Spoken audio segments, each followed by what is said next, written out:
Hi there. Could everybody hear me? Yes. Okay, excellent. So I'm the guy that was falsely accused of being at that rally to assassinate our former president.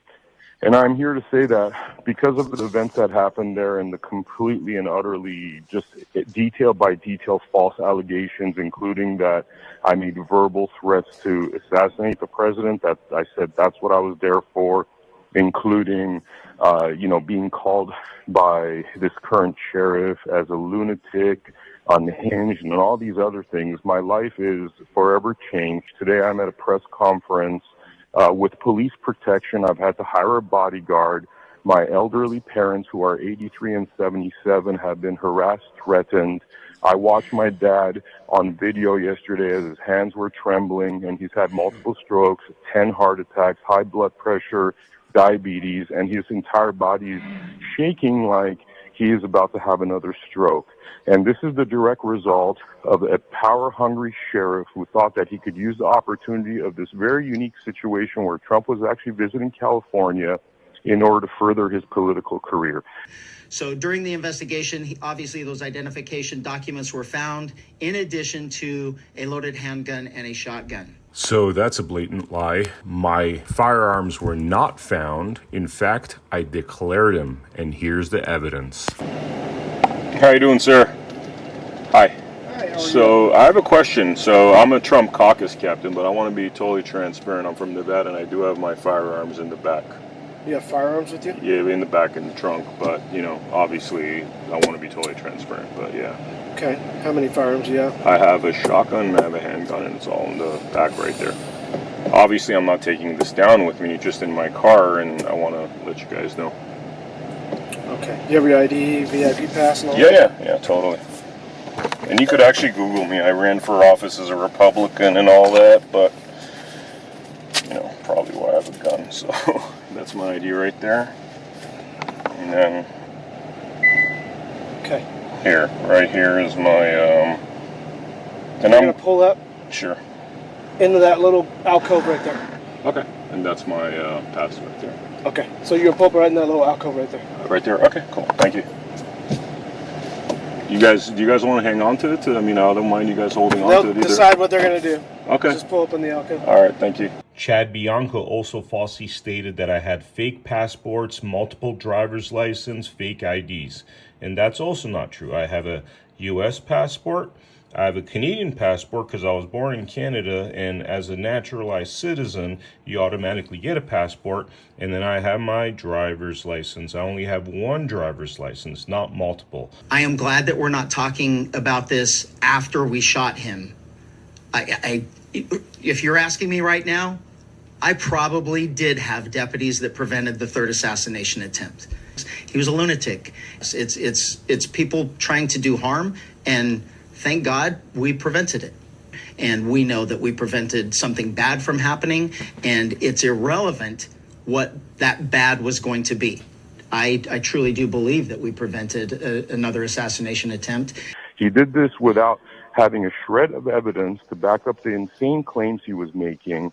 And had I not been, an investigative journalist, knowing, this kind of police officer, bad cops that use their badge under the color of law to essentially shield themselves from crimes that they are doing. And since then, I've actually gotten, thousands of pages of other things that the sheriff has done, including what's happening in the jails there, including people that have been beat up, harassed, threatened, the $7.5 million lawsuit, and a lot of other things. Now, what I will say to you guys is that I was astute enough to record the entire incursion on my car, and I've released that on my Twitter account, which is not them Miller, N-O-T them Miller. I keep releasing evidence to show that the sheriff is a complete liar, his deputy is a complete liar, and it's very sad what has happened here because on the surface value, we're supposed to be both constitutional Republicans, but once you dig further, you realize that that is not the intention and actions of the sheriff. And with this lawsuit coming, I really hope this board does the right thing and doesn't tie themselves to this corrupt individual and thereby destroy the credibility of this county. I will give you guys my second cell phone number. If anybody has questions, you can call me on 702 601-9618. Please first text me. That's once again 702-601-9618. Text me, and I'm willing to speak to anybody to correct the record, show evidence, a lot of which is on my actual Twitter account. Plus, there's a video there where I explain what happened, followed by the audio of my first interaction with the police that clearly shows that I wasn't there to assassinate. All right. Thank you, sir. Your time is up. And was that cell number just for the 5 of us? Just next speaker, please.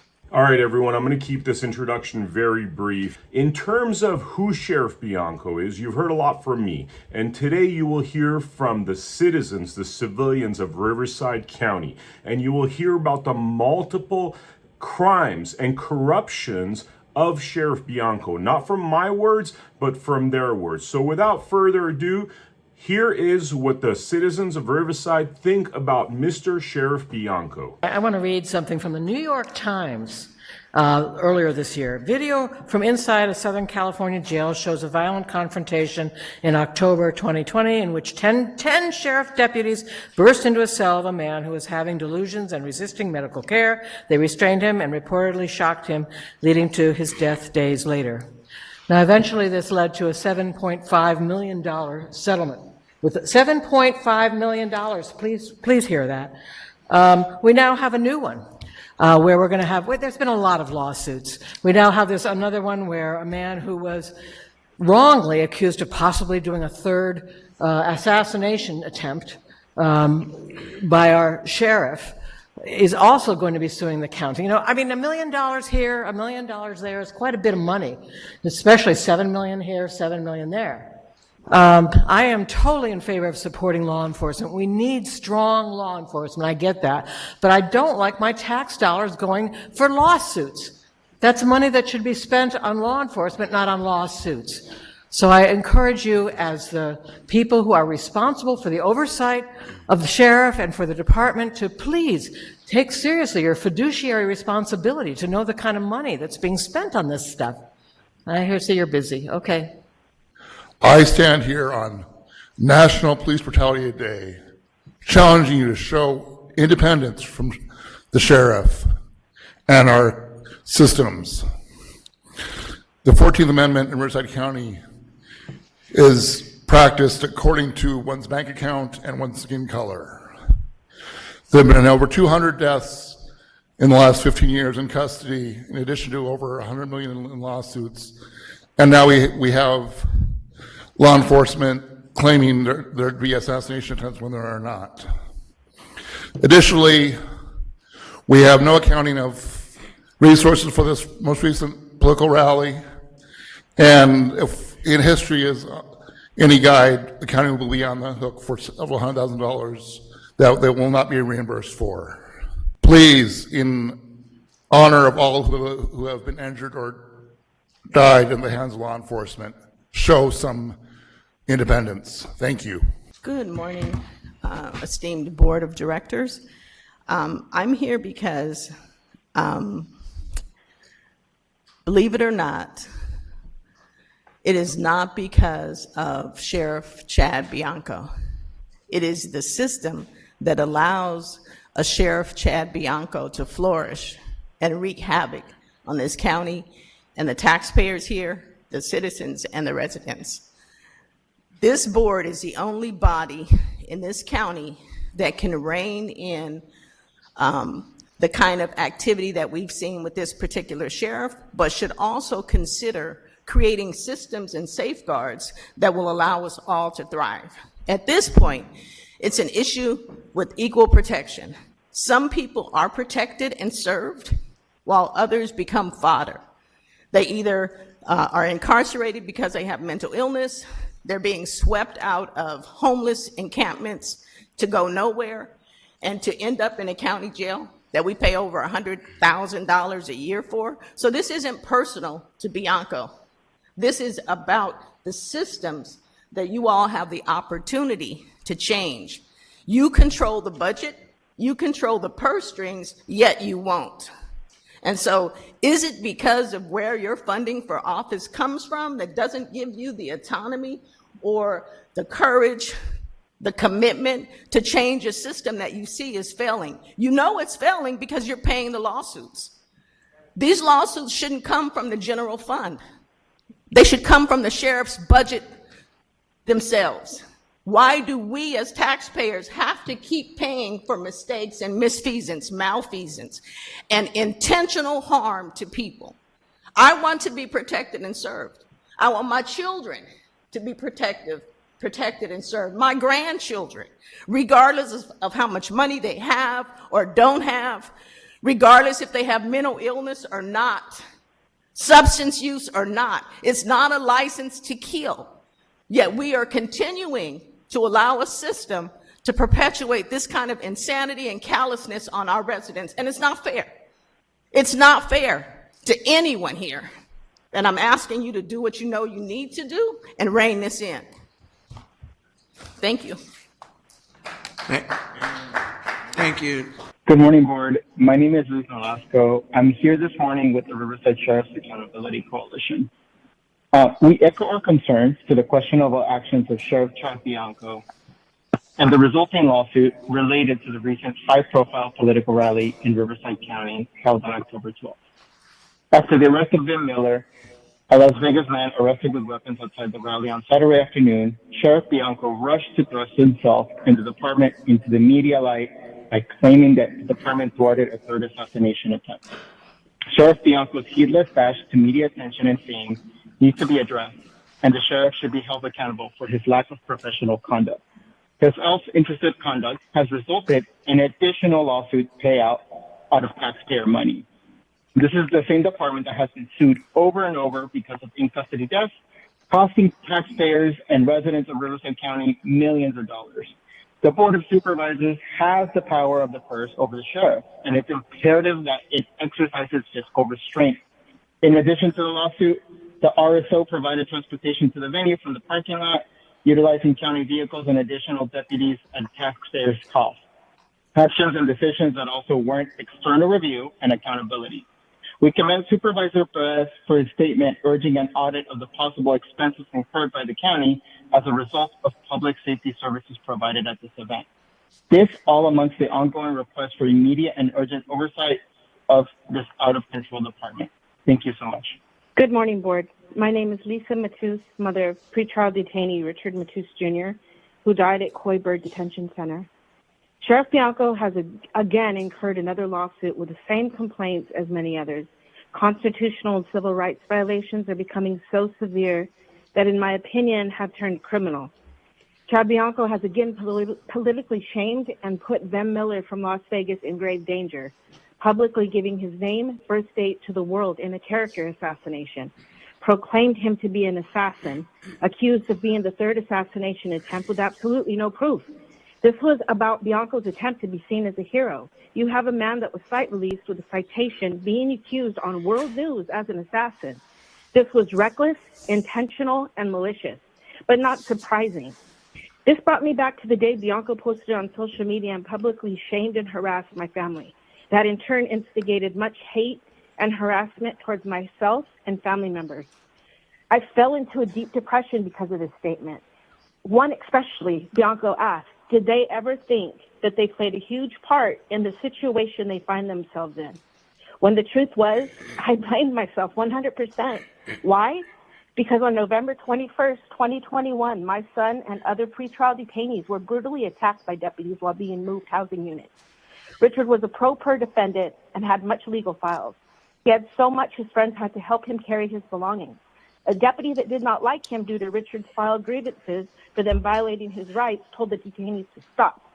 Richard stated to me the deputy went up to the detainee Ray holding Richard's belongings, legal paperwork, and told him to throw it on the floor. He explained to the deputy that he was helping Richard. The deputies then proceeded to brutally attack them. With some of Richard's legal paperwork lost, these inmates, upon finding out Richard died, got a hold of us and confirmed exactly what Richard said. Richard was then told, you are going to isolation for 7 days.